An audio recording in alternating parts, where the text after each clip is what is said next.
Chương trình được mang đến bởi Maybe, nền tảng khai phóng những tiềm năng. Thống soái trong tất cả các nguyên liệu được sử dụng để làm thực phẩm từ thực vật đó chính là mít non. Nếu mà chúng ta có thể chế biến được, chúng ta có thể bảo quản được, thì doanh số cũng như cái lợi nhuận mà mít non nó đem lại cho cái công nghiệp thực phẩm sẽ là đáng kể. Một cái điện thoại Apple mà các bạn nhét vào trong cái túi quần jean một cách nó rất nhẹ nhàng, không sợ nó rớt, thì nó có tới 1.500 linh kiện. Tôi tự hỏi là có bao nhiêu bạn đang xem 5 phút chuyện thị trường trên điện thoại di động Apple. Chào các bạn, đây là 5 phút chuyện thị trường và tôi là nhà báo Kim Hạnh.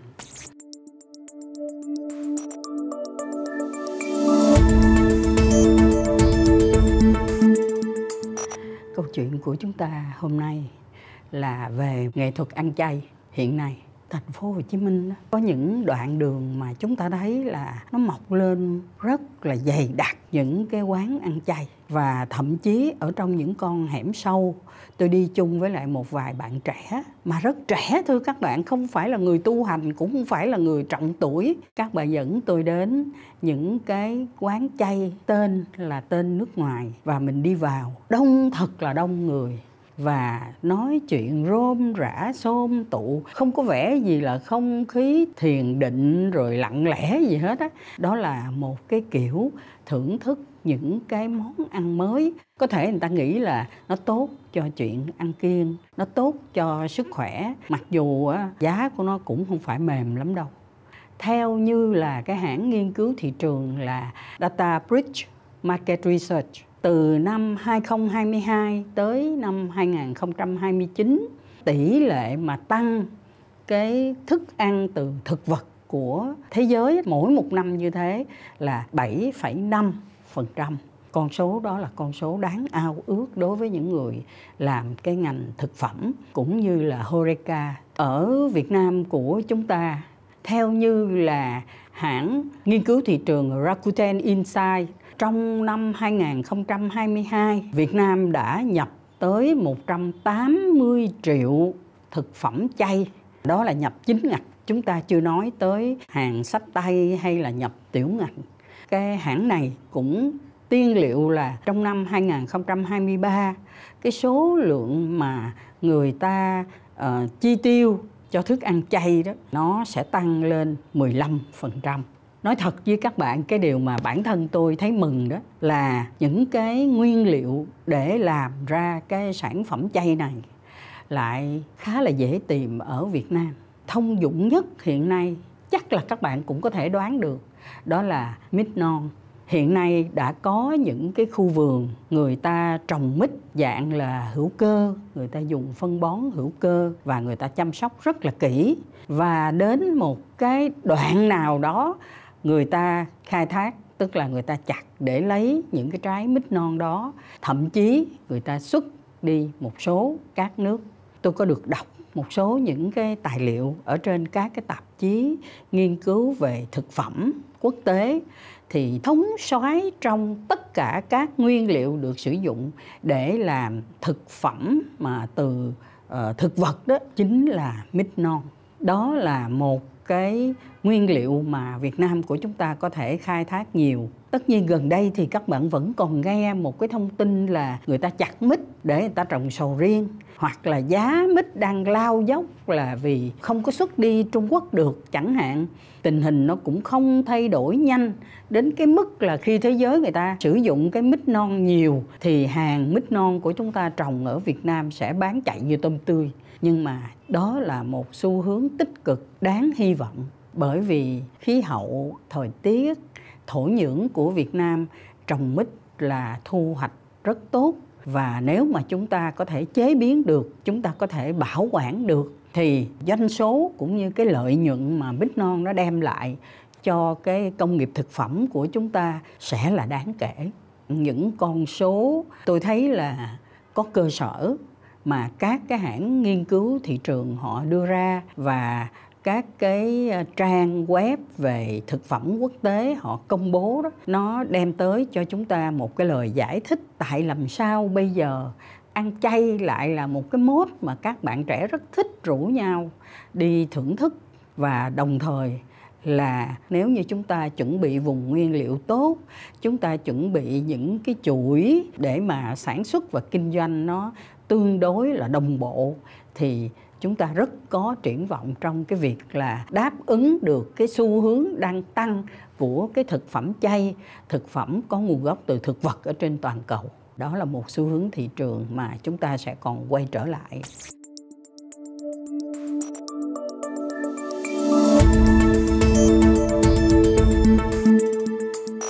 Câu chuyện của chúng ta hôm nay là về sự dịch chuyển các cái cơ sở sản xuất của Apple. Thống kê cho biết là cái con số những cái cơ sở sản xuất mới cung ứng cho Apple đó, nó vẫn đang tiếp tục tăng ở Trung Quốc, ở Nhật Bản, ở Ấn Độ và 3 nước Đông Nam Á là Mã Lai, Thái Lan, Philippines. Hiện nay ở trên thế giới đó, người ta thống kê là các nhà máy, các cái cơ sở sản xuất của Apple đó là nó nhiều nhất, nó đang nằm ở trên 3 cái quốc gia. Một là Trung Quốc 270 cơ sở, hai là Nhật Bản 124 cái cơ sở sản xuất, và thứ ba là ở Mỹ chỉ có 62. Chúng ta hiểu là Mỹ là một cái quốc gia thiết kế, chế tạo và có được cái phần thu nhập lớn nhất trong cái giá trị của mỗi cái điện thoại Apple. Nhưng họ cũng không phải là nơi sản xuất nhiều nhất, bởi vì họ chắc chắn là chỉ sản xuất những cái phần mà không có chuyển đi các cái quốc gia khác được. Còn nhiều nhất ở trên thế giới hiện nay cũng vẫn là Trung Quốc, mặc dù nó đang ở một cái mức độ cao, xong rồi nó giảm, rồi bây giờ nó tăng lại. Tất nhiên nó còn xa, nó mới quay trở lại cái mức của những cái năm trước khi nó bị sụt giảm nghiêm trọng. Ở Việt Nam, theo như là tôi theo dõi số liệu, là chúng ta xếp thứ 7 trong top 10 nếu tính ở trên toàn cầu, là những cái nước mà thuộc về khu vực Nam Á và Đông Nam Á có cái cơ sở sản xuất cho Apple. Những cái thương hiệu, những cái nhà máy mà nhận sản xuất cho Apple là những cái thương hiệu lớn. Ở Việt Nam cũng có những cái tên tuổi này như là Foxconn, như là Luxshare và những cái người mà cung ứng linh kiện cho Apple. Trong đó chúng ta đọc thấy có cả Samsung. Tôi vừa mới đọc một cái tài liệu của Nikkei Asia, một cái điện thoại Apple mà các bạn nhét vào trong cái túi quần jean một cách nó rất nhẹ nhàng. Các bạn có thể đi tung tăng ở trên phố, không sợ nó rớt, nó nhẹ quá. Thì thưa các bạn, nó có tới 1.500 linh kiện mới làm thành ra một cái điện thoại Apple như vậy. Thì đủ thấy là tại làm sao cái cơ sở sản xuất hiện nay là nó phân bổ đi rất nhiều quốc gia ở trên thế giới. Một cái số liệu thống kê của Foxconn ở tại Trịnh Châu là bắt đầu từ ngày 1 tây tháng 6, họ đã đưa ra một cái chế độ mới để giữ người và tuyển người mới, là nếu như ai đó vô làm việc ở trong cái nhà máy Foxconn ở đây mà liên tục trong 3 tháng không có nghỉ việc thì sẽ được thưởng một cái số tiền, tôi phiên ra luôn tiền Việt Nam là khoảng 10 triệu đồng. Và 1 giờ lao động của công nhân Apple ở cái hãng Foxconn ở Trịnh Châu được tính là 70.000 đồng. Như vậy so với lại những cái ngành khác, những cái nhà máy khác thì con số này theo tôi thấy là họ đánh giá là không tệ. Và mới đây nhất, một cái người trong cái ban lãnh đạo của nhà máy Foxconn ở Trịnh Châu tới gặp công nhân và nói là sẽ không có một cái ý định nào rút cái nhà máy Foxconn đi ra khỏi Trịnh Châu hết. Như vậy các bạn hiểu là cái giải thưởng cho công nhân đừng có nghỉ trước 90 ngày đó, nó cũng là một cái điều cho thấy là hiện nay người ta cũng không có một cái sự ổn định lâu dài trong cái lao động, vì cái sức hút của những cái nhà máy về công nghệ ở Trung Quốc nó có nhiều cái chiều kích khác nhau và nó có những cái độ thu hút khác nhau. Và đồng thời cái dư luận về cái việc là các cái nhà máy của Apple sẽ rút ra khỏi Trung Quốc đó, nó cũng vẫn còn râm ran. Và như vậy cũng cho thấy là ở những quốc gia khác nhau, họ cố gắng như thế nào đó để giữ cho được cái nhà máy ổn định ở những cái vị trí có sẵn.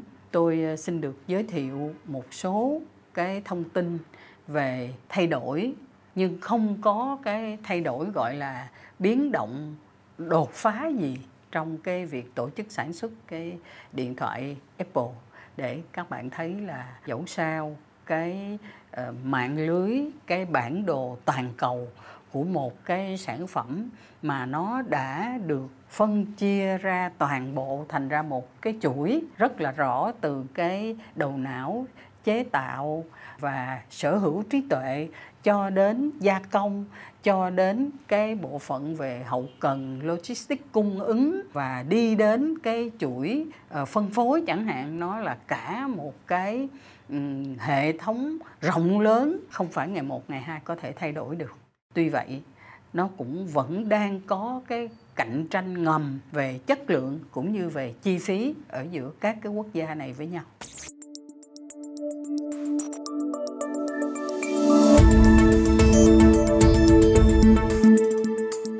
Câu chuyện tiếp theo của ngày hôm nay là phải nói một cái từ nha, ngây ngất, vì cái chiến công của vận động viên Nguyễn Thị Oanh với lại 3 cái thành tích 5.000m, 3.000m và 1.000m, mà trong đó là 1.000 và 3.000m nó cách nhau có 20 phút. Thậm chí các đài báo nước ngoài á, họ gọi đó là nữ siêu nhân của thể thao Việt Nam. Và tự nhiên cái tôi suy nghĩ đến cái quán bar tên là Sport Bar ở Oregon của Hoa Kỳ, và cái người vận động viên về bóng rổ nổi tiếng ở đại học của Washington là đã thành công và vừa mới kỷ niệm 1 năm thành lập của mình. Bạn đó kể lại như thế này: tôi là rất là mê bóng rổ, và tôi đi tới những cái bar hay là những cái quán cà phê nào, dù là ở trong cái tiểu bang của tôi hay ở ngoài, tôi luôn luôn muốn được theo dõi những cái trận đấu của nữ. Và thường thường những cái quán bar này họ yêu cầu tôi như thế này: tôi lấy cho chị một cái tivi, chị hãy chui vô một cái góc nào đó, chị coi và chị mở nhỏ nhỏ thôi, đừng có làm ồn ào cho những người khác, tại vì ở đây chẳng có ai quan tâm tới thể thao nữ hết trơn. Thì chị này chỉ ngồi coi rồi nhìn chung quanh. Có những người ta thấy là chị này chỉ ngồi chỉ coi thể thao nữ thì người ta ngạc nhiên hoặc người ta khó chịu. Thì chị này chỉ nói: ủa sao kỳ vậy, cái này hay mà, cái này đáng coi mà.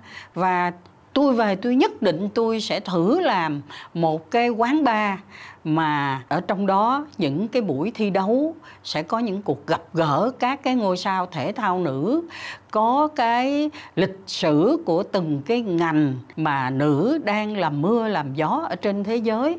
Tôi sẽ làm cái điều đó, và đến một lúc nào đó mọi người sẽ chỉ đến cái quán của tôi để theo dõi thể thao của nữ mà thôi. Trước nhất là gia đình của chị là thuyết phục chị là đừng có khùng quá, tại vì chẳng có ai quan tâm tới thể thao nữ hết. Thì chị nói là không, có những cách để người ta phải quan tâm, bởi vì nữ vốn là đẹp, chơi thể thao vốn là tuyệt mỹ. Tất cả những cái giới hạn của cái sức lực và cơ thể của cái người phụ nữ mà đạt tới mức cuối cùng bởi thể thao đó, nó hấp dẫn lắm. Chị tổ chức thường xuyên những cái buổi chiếu phim tường thuật các cái buổi thi đấu, nhưng mà đâu phải lúc nào cũng có phim thi đấu của nữ đâu. Chỉ phải lặn lội đi vô trường học, vô các cái công ty, các cái chương trình của những cái tiểu bang, tức là phải tổ chức một cái bộ phận đi săn các cái phim thi đấu về thể thao, và càng ngày càng làm cho cái nguồn mà cung cấp cho người xem đó là nó càng nhiều. Sau 1 năm thì chỉ tính lại đó, cái doanh số của chị hôm nay nó đã lên được tới 800.000 đô la. Tức là nó đã vượt xa cái sự mong đợi là có thể duy trì, thậm chí nó có lời sau khi đầu tư vào các cái hạng mục, các cái chương trình thi đấu, tổ chức các cái cuộc giao lưu gặp gỡ, tổ chức những cái đoàn khách thân thiết của chị đi đến bang này bang khác để làm quen đồ vân vân. Khi tôi thấy những nữ vận động viên của mình làm cho sự hưng phấn của người Việt Nam và tạo một cái sự chú ý nó quá là đặc biệt đi, thì tôi nghĩ cái việc mà chúng ta mở một cái bar hoặc mở một cái quán cà phê chỉ dành nói về thể thao của nữ thôi, đó là một cái ý tưởng mới lạ. Biết đâu là ai đó bắt đầu thì sẽ thành công. Tôi tin rằng ở Việt Nam của chúng ta có rất nhiều công ty có thể khai thác và có thể sáng tạo được. Đó là một cái gợi ý khi mà chúng ta thấy bóng rổ của chúng ta mới bắt đầu SEA Games là đã vô địch rồi. Bóng đá nữ của chúng ta luôn luôn là một đối thủ đáng gờm. Chưa kể là vô vi nam, chưa kể là bơi, và mới đây nữa là vận động viên điền kinh mà có tới 3 thành tích nổi bật như vậy trong một cái thời gian rất là ngắn. Tôi nghĩ là những cái thành tích của các bạn nữ này nó gợi cho chúng ta thấy một cái cơ hội kinh doanh, là chúng ta có thể tổ chức chung quanh những cái hoạt động của các cái bộ môn thể thao này, mà trong đó có lẽ dễ nhất, phổ biến nhất là chúng ta thử mở những cái quán cà phê về thể thao của nữ.